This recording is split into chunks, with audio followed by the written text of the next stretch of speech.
I used to think my family just had bad luck. That's what Mom always called it, bad timing, unexpected bills, the kind of stuff that happens to everyone. The difference was, in our house, it always happened to them, and I was always the solution. I'm Maya. I grew up in a small place outside Providence, the kind of town where people recognize your car before they remember your name. Mom, Denise, worked on and off. My sister Brianna had this gift for making drama sound like an emergency. My little brother Evan was sweet, but he learned early to go quiet when money came up.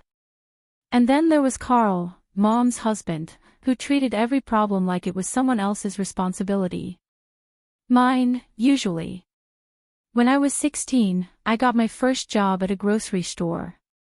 Nothing fancy. Stocking shelves, scanning coupons, smelling like deli meat by the time I got home.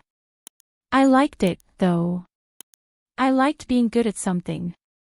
I liked having a paycheck with my name on it. The first time Mom asked me for help, it was just until Friday. A light bill. I handed it over, feeling proud like I'd saved the day. After that, it became normal. I covered gas when her card mysteriously declined. I paid for Evan's field trip because the permission slip got lost. Brianna needed money for a class fee. Carl needed help with his truck payment because the guy at work was messing with his hours. Every time, it was framed like a temporary thing. A one-time crisis.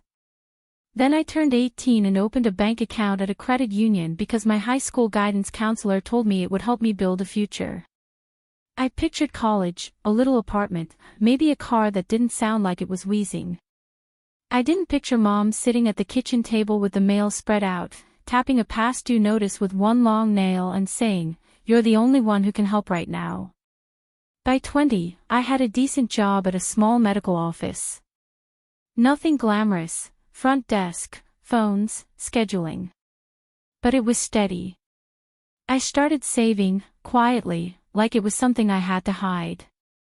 Whenever I looked too comfortable, someone noticed. It was like my family had radar for any sign that I might finally breathe.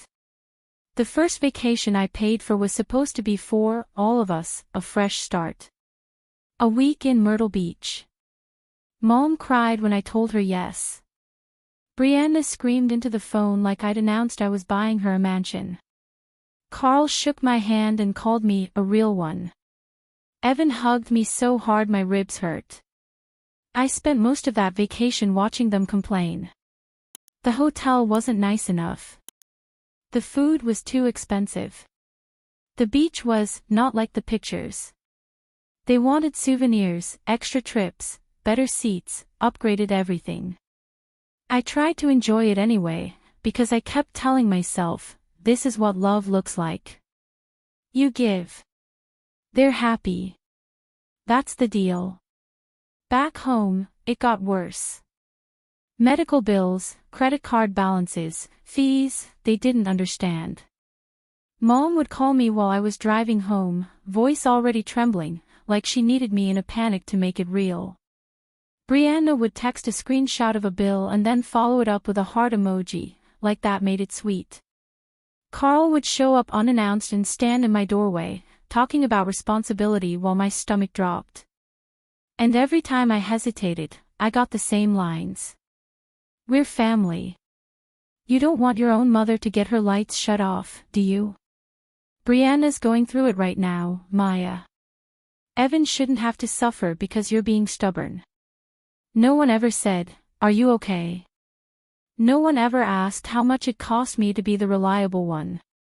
If I sounded tired, Mom would say I was snappy. If I said no, Brianna would say I was acting better than everyone. Carl would just stare at me like I'd done something disgusting, like refusing was a moral failure. So I learned to say yes faster. To pay the bills before I could talk myself out of it. To ignore the quiet anger building in my chest because the alternative was guilt, and guilt was heavier. I postponed everything I wanted. I put off classes. I said no to trips with friends because I had to help at home. I didn't date seriously because I couldn't imagine explaining why half my paycheck disappeared into other people's problems. I told myself it was temporary. I told myself they'd get on their feet.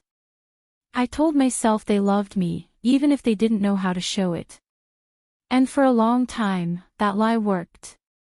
It worked until the day I looked at my bank app in the parking lot of a Dunkin' and realized I was counting quarters in my head while my family was posting pictures from a weekend casino trip I'd helped cover, just this once.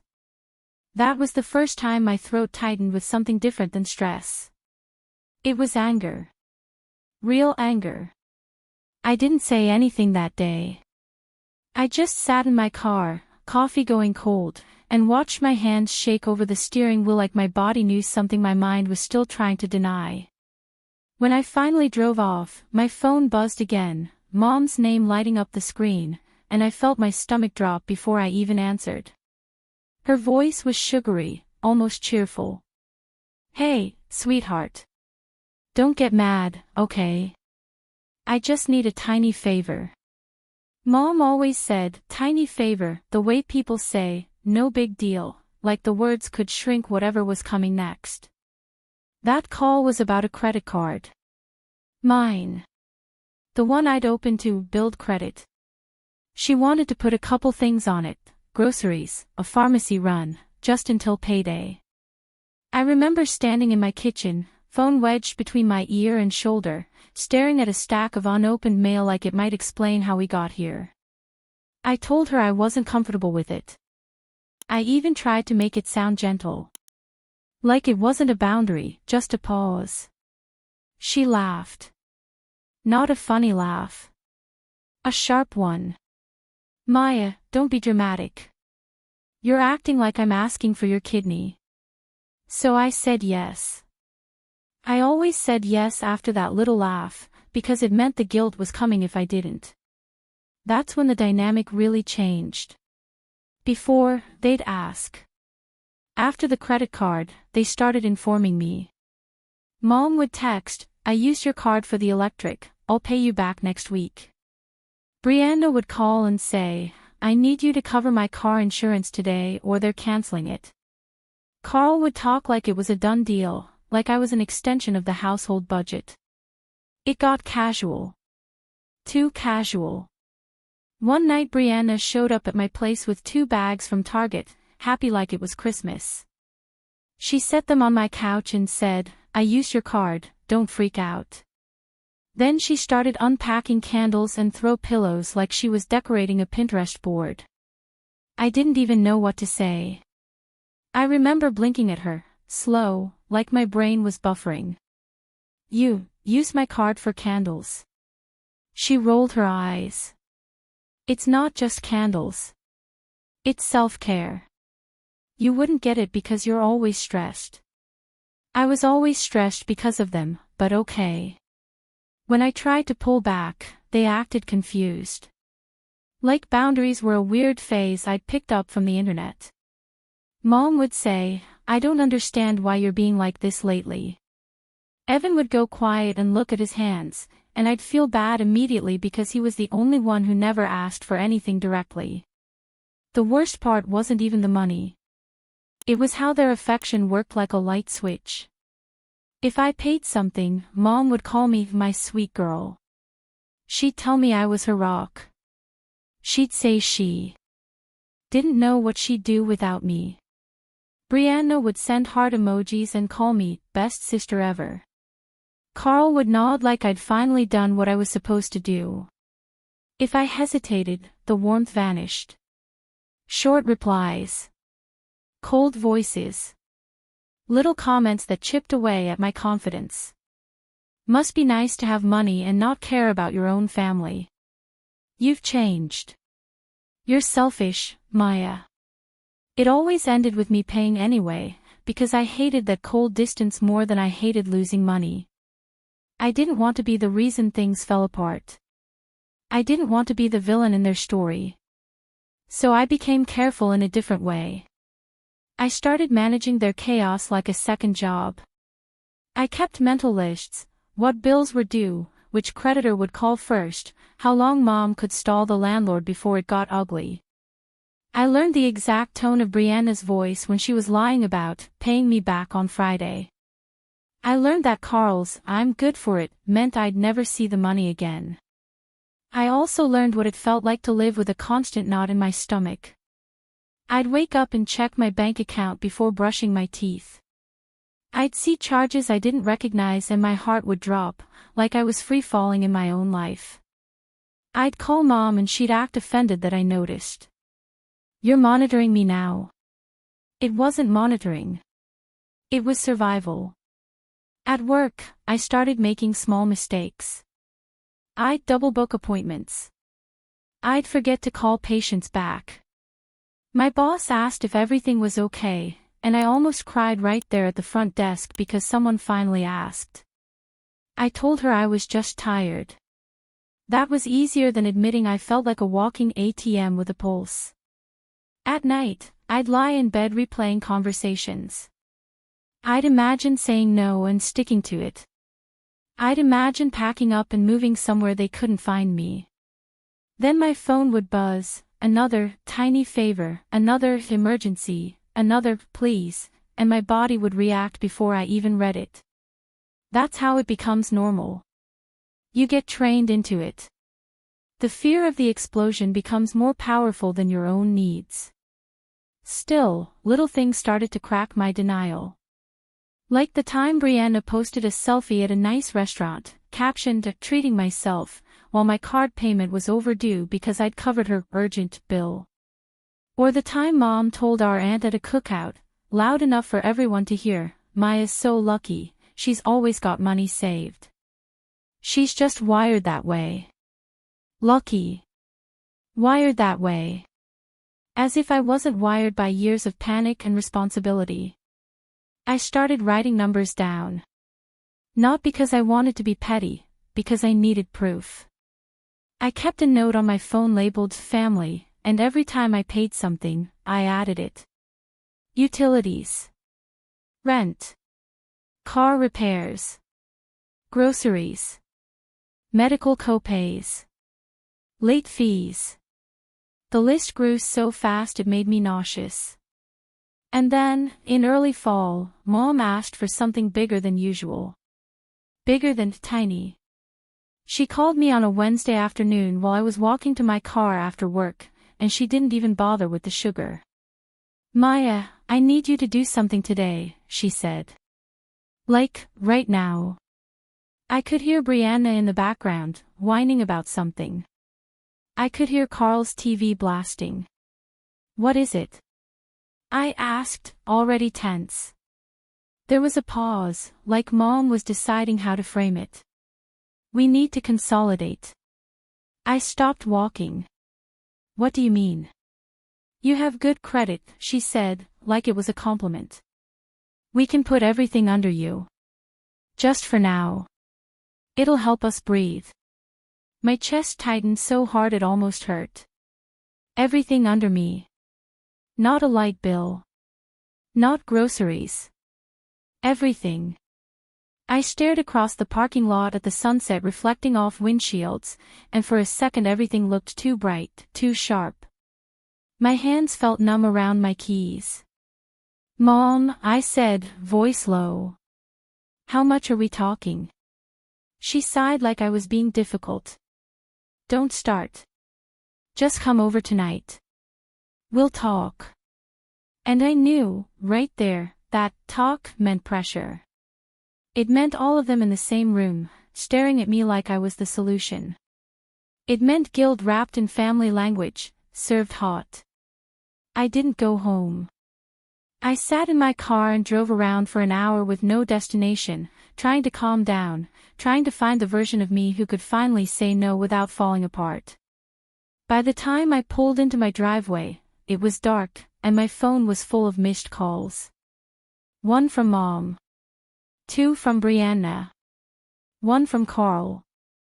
And a text from Evan that just said, "Are you coming?" Mom's mad. I stared at the message until the screen dimmed. Then I walked inside, set my bag down, and for the first time, I didn't call back right away. The silence felt wrong at first, like I was doing something dangerous just by not responding. I kept expecting my phone to ring again, like a fire alarm I couldn't turn off. When it stayed quiet for a few minutes, my body didn't relax. It just braced harder, like it didn't trust peace. I warmed up leftover pasta and barely tasted it. I tried to watch a show, but my mind kept running numbers, like it always did. How much did Mom mean by everything? How many cards? How many loans? How long before it landed on me completely? Then, like a bad habit, I opened my banking app. At first it was just checking, like I told myself. A quick look. But I started scrolling through statements the way you scroll through old photos after a breakup, looking for the moment you should have left. I pulled up my credit card transactions, then the payment history, then my email, where past due notices were piled up like evidence.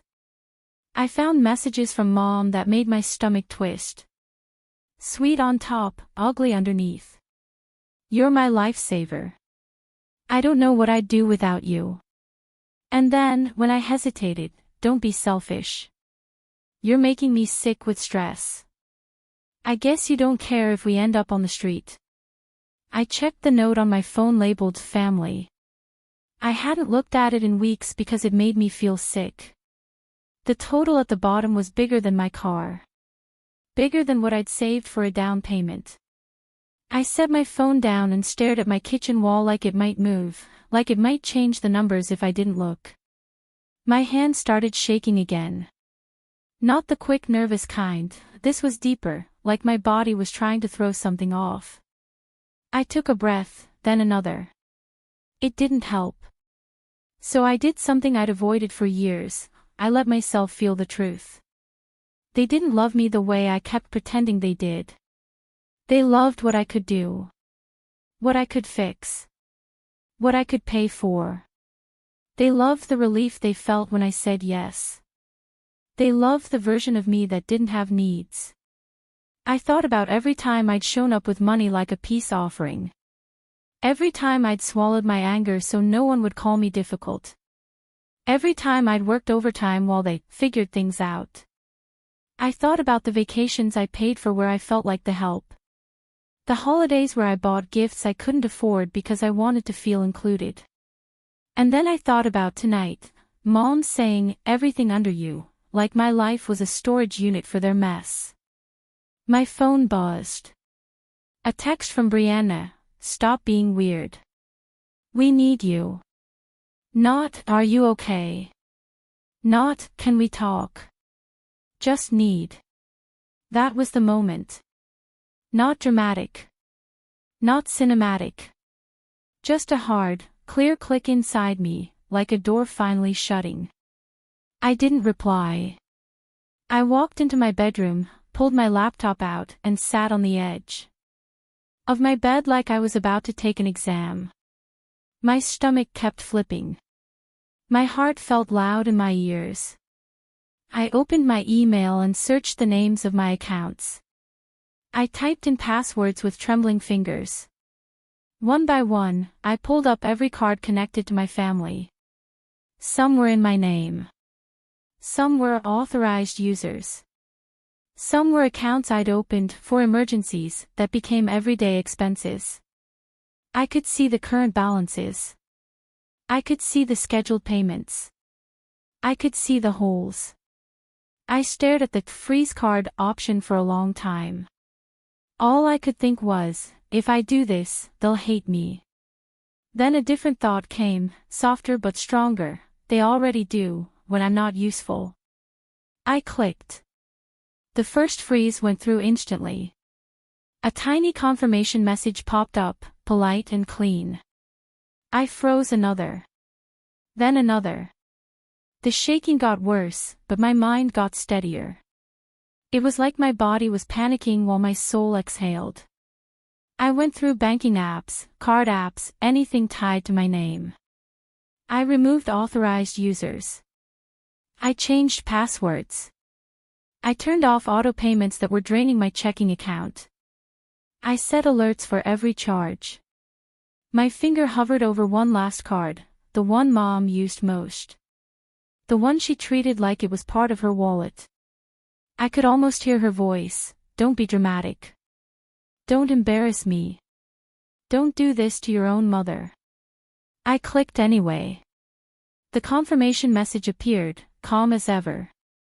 Your card has been frozen. No fireworks. No big music.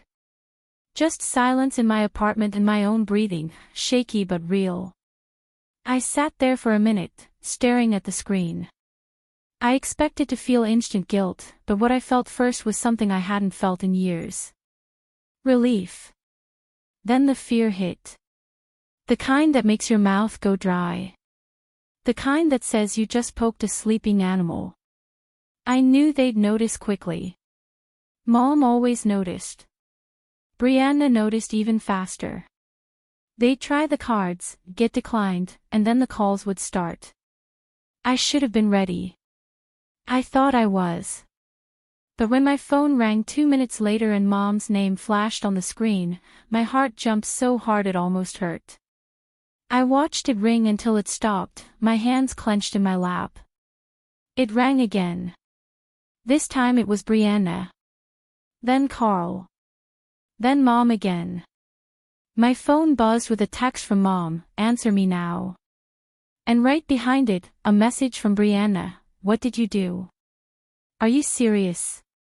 I stared at the screen, feeling oddly calm, like the storm was happening outside a window and I was finally on the safe side of the glass.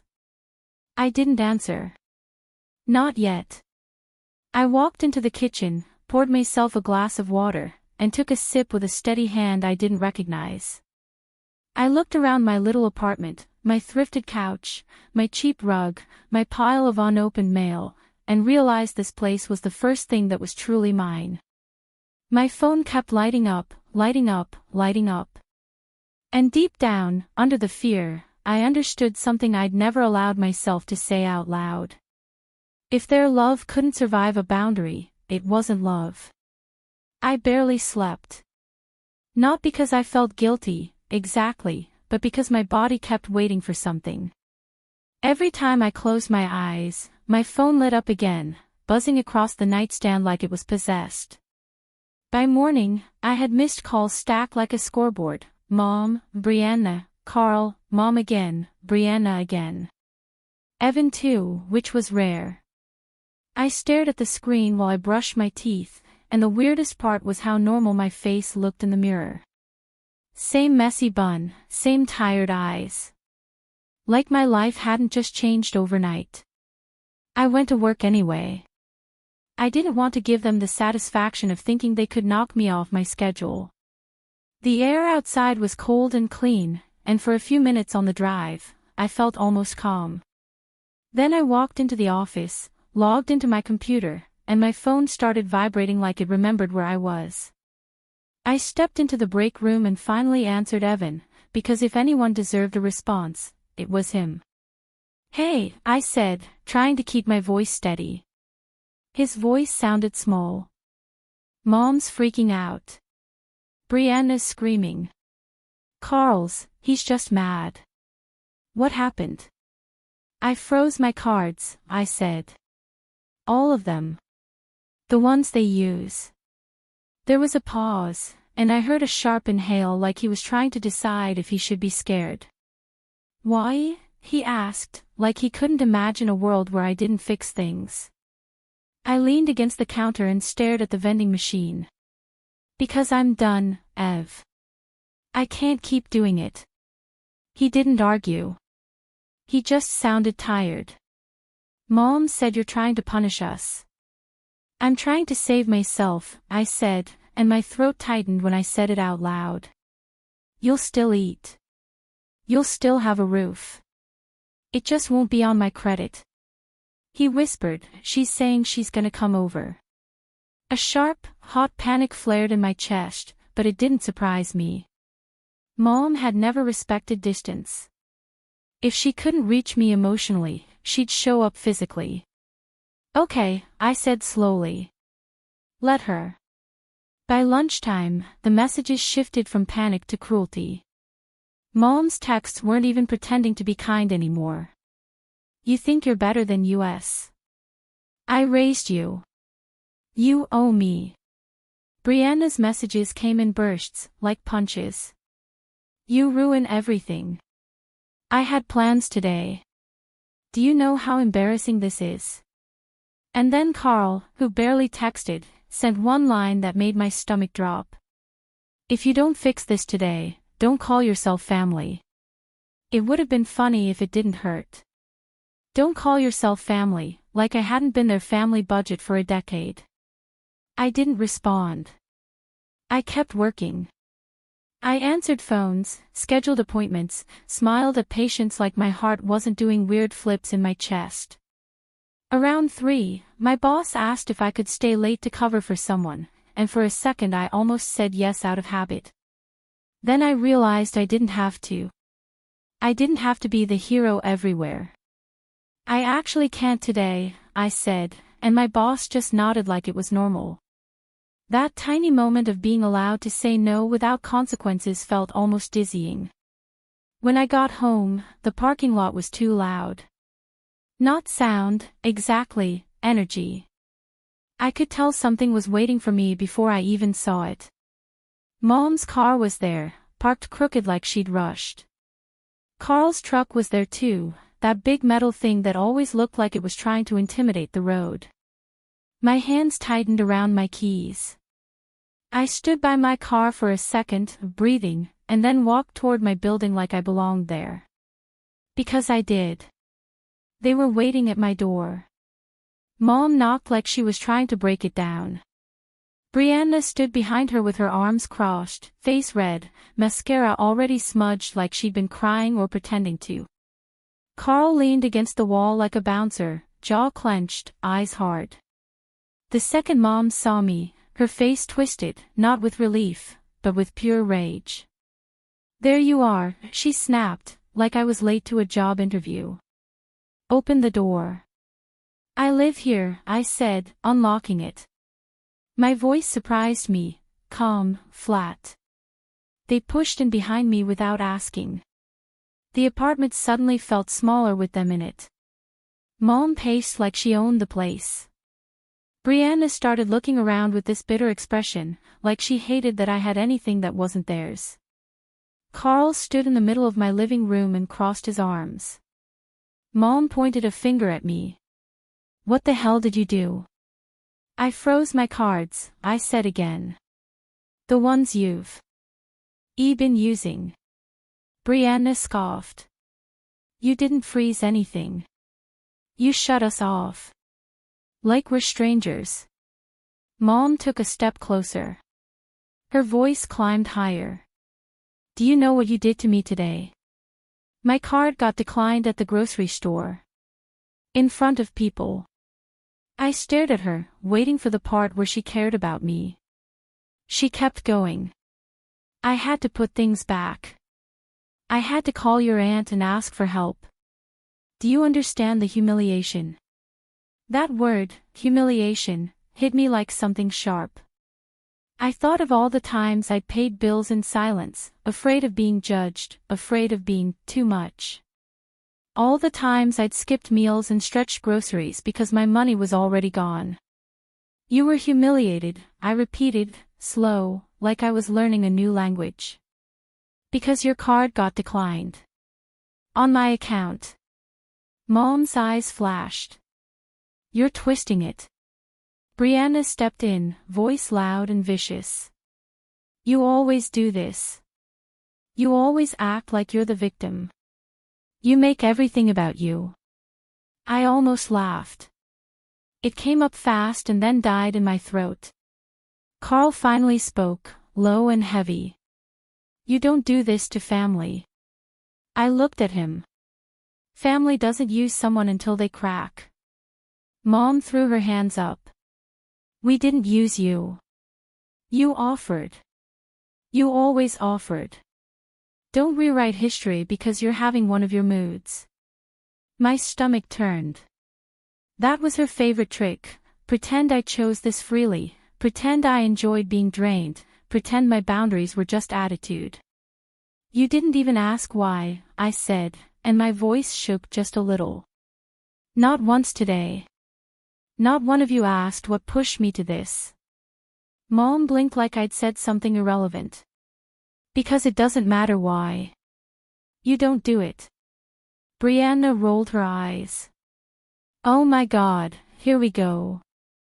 Maya's big speech. Are you done being dramatic so we can fix it? Fix it. Like it was a broken appliance. The truth settled in, heavy and simple. They didn't miss me. They missed access. I felt something inside me crack open, not like breaking, but like a shell splitting to let air in. I had spent years hoping that if I gave enough, they'd finally choose me without conditions. But standing there, listening to their anger, I realized they weren't angry because they loved me. They were angry because I stopped being useful. Mom's voice was sharp now, full of poison. You think you're so smart because you have a job and some money. Let me tell you something, Maya. You wouldn't have anything if it weren't for me. Brianna laughed, a nasty sound. Yeah. You should be grateful we even deal with you. Carl nodded like that made sense. Grateful. For being used. My hands were cold. My heart was loud. But my mind was clear. I'm not turning them back on, I said. The room went silent for half a second, like they didn't understand the words. Then Mom exploded. She screamed my name like I'd slapped her. Brianna started crying, but it didn't look like sadness. It looked like fury wearing tears as a weapon. Carl stepped forward, shoulders squared. Then you're done, he said. Don't come crying when you need us. I met his eyes and realized something else. I had never needed them. I had only needed their approval, and they had sold it to me in exchange for money. Mom lunged toward the kitchen counter where my purse sat, like she might grab something, like she might take what she felt she was owed. My body tensed automatically. Don't, I said, sharp. She froze, and her face changed for a second. Not anger, something like surprise. Like she'd forgotten I was an adult. Brianna pointed at me, voice trembling with rage. I hate you, she said. I swear, I hate you. You're a selfish, cold. Get out, I said, and my voice didn't wobble. All of you. Get out of my apartment. Mom stared at me like she couldn't believe I'd said it.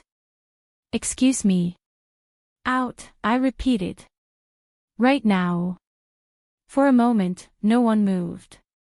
The air felt thick, like a storm holding its breath. Then Carl grabbed Mom's arm, not gently, and started pulling her toward the door. This is pointless, he muttered, like I was the problem. Brianna shoved past me, shoulder bumping mine on purpose, and stormed out like she wanted me to feel it. Mom stopped in the doorway and turned back, eyes wild. You're going to regret this, she said. You'll be alone. You'll have nobody. And don't think for 1 second I'll forgive you. The door shut behind them. The silence afterward was so loud it felt like pressure in my ears. I stood there in the middle of my living room, staring at the closed door, waiting for the grief to swallow me whole. It didn't. What I felt was a slow, stunned clarity. I had just watched my family's love turn into hatred the moment after they left, I didn't do anything dramatic. I didn't collapse. I didn't scream into a pillow. I just stood there for a long time, like my body forgot what came next. Then I picked up a dish towel from the counter and started wiping the same spot over and over, even though it wasn't dirty. It was the only thing that made sense, small, repetitive, quiet. My hands needed something to do, because my brain was trying to catch up. I kept expecting guilt to hit me like a wave. That's what always happened when I pushed back. But this time, the guilt came mixed with something else, something heavier. Grief. Not grief for what I'd lost in that moment. Grief for what I'd been chasing for years. The family I kept hoping would finally look at me and see more than a wallet. The family I kept defending in my head when friends asked why I was always broke, always anxious, always helping. I sat on the edge of my couch and stared at my phone. The screen was quiet now, like the storm had moved on to someone else. For a few minutes, I felt strangely empty, like I'd been holding up a building for so long that once I let go, I didn't know what to do with my arms. I tried to remember the last time Mom hugged me without asking for something. Not the quick hug at a holiday, not the performative "love you, sweetheart" on speakerphone while someone in the background said, "Ask her now." A real hug. A real moment. My mind offered me scenes like blurry photographs. Mom brushing my hair when I was little. Mom cheering at my middle school awards night. Mom bringing me soup once when I had the flu. But even those memories started shifting when I looked closer. The cheering had been loud because people were watching. The soup had come with a comment about how I was so dramatic about being sick. The hair brushing had been followed by, "You're going to help me, right? You're my good girl." The sadness made my chest ache in a quiet way. It wasn't the kind of pain that makes you cry immediately. It was slow, like a bruise you keep pressing to see if it still hurts. I wanted to call someone, but I didn't even know what I'd say. Hey, I finally stopped paying for my family. They screamed at me like I was trash. Now I'm sitting in my apartment wondering why I still want them to love me. So I didn't call anyone. I just sat there, and the silence started filling with thoughts I'd been avoiding. Like the way Brianna always called me boring when I didn't want to spend money. Like the time Carl told me I'd never keep a man if I was this stingy. Like Mom laughing at my anxiety like it was a personality flaw instead of something she helped create. I opened my kitchen drawer and found a stack of old birthday cards I'd saved. I don't know why I kept them, maybe because I wanted proof that they cared. I flipped through them slowly. Most of them were short, rushed, and the handwriting got messier over the years. One from Mom said, "Proud of you. Love you. Thanks for everything. Thanks for everything." Even her love notes sounded like receipts. That night, I tried to sleep and couldn't. My body was exhausted, but my mind kept playing their voices, especially Mom's. "You're going to be alone." The words landed in the part of me that still felt like a kid who'd do anything to avoid being abandoned. I hated that it still worked on me. I hated that even after everything, I still had this instinct to fix it, to call and say, okay, I'll turn it back on. I almost did. At 2 a.m, I picked up my phone and typed, "I'm sorry." I stared at the words until they blurred. Then I thought about Mom's face when she said my reasons didn't matter. I thought about Brianna saying she hated me.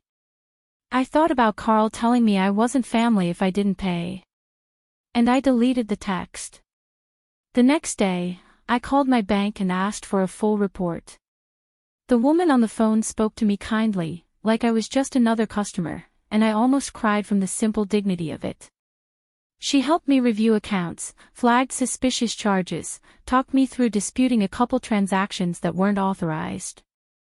When I hung up, I felt shaky but strangely proud. Not the loud kind of proud. The quiet kind, like standing up straight after years of hunching. Later, I met my friend Tessa for coffee. We'd known each other since community college, and she was the kind of person who didn't let you hide behind jokes. When she asked how I was, I tried to keep it light. "I had a little family situation," I said.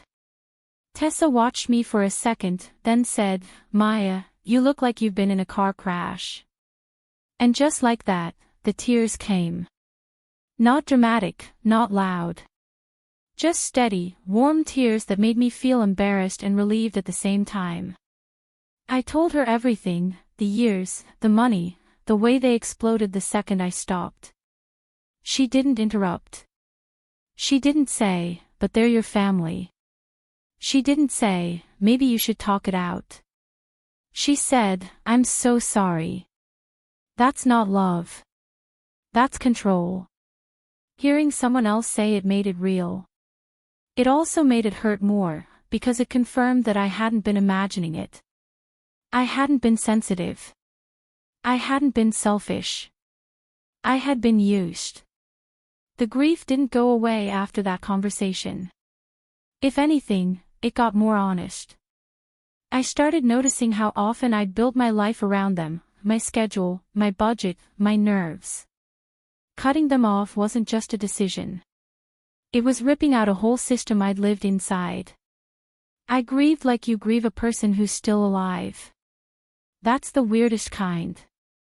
Because part of you keeps hoping they'll show up and say, we're sorry. We didn't realize. We love you.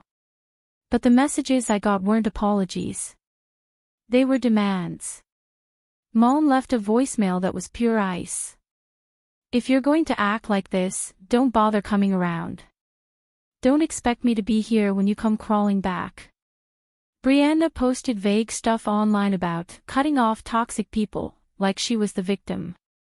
Carl told my aunt that I'd lost my mind. Evan texted once, late at night, I don't know what to do. It's really bad here. I stared at Evan's message for a long time. My stomach twisted with that old reflex to fix it. To rescue them. To rescue him. But I couldn't rescue them without losing myself again. And as much as that thought hurt, I finally understood, my family had built their life around my sacrifice. If I stepped back in, it would never stop. I texted Evan back carefully. Not cold, not cruel. Just honest. I love you. I'm here for you. But I'm not paying for them anymore. If you need help getting out, I'll help you plan. Not fund them. He didn't respond right away. When he did, it was just, okay. That was the first time I felt a different kind of sadness, acceptance. I was mourning the fantasy. The version of them I'd invented so I could survive being the one who carried everything. And for the first time, I let myself say something I'd never said with my full chest. I deserved to be loved without being useful. The strangest thing about cutting them off was how quiet my life became. Not peaceful at first, just quiet, like the constant noise had stopped and my ears didn't know what to do with it. I expected to feel lonely. I did, sometimes. But it wasn't the kind of loneliness I feared. It wasn't emptiness. It was space. Space where my family's problems used to live. The first practical thing I did was meet with a credit counselor recommended by my bank. I sat in a small office with a woman named Marlene who spoke like she'd seen everything before. She didn't judge me. She asked questions, took notes, and helped me map out what I owed, what I could dispute, and what I could realistically pay down. When she saw the list of expenses tied to my family, she raised her eyebrows. This is a lot. I gave a small laugh that didn't sound funny. Yeah. She looked at me and said, you've been supporting a household you don't live in.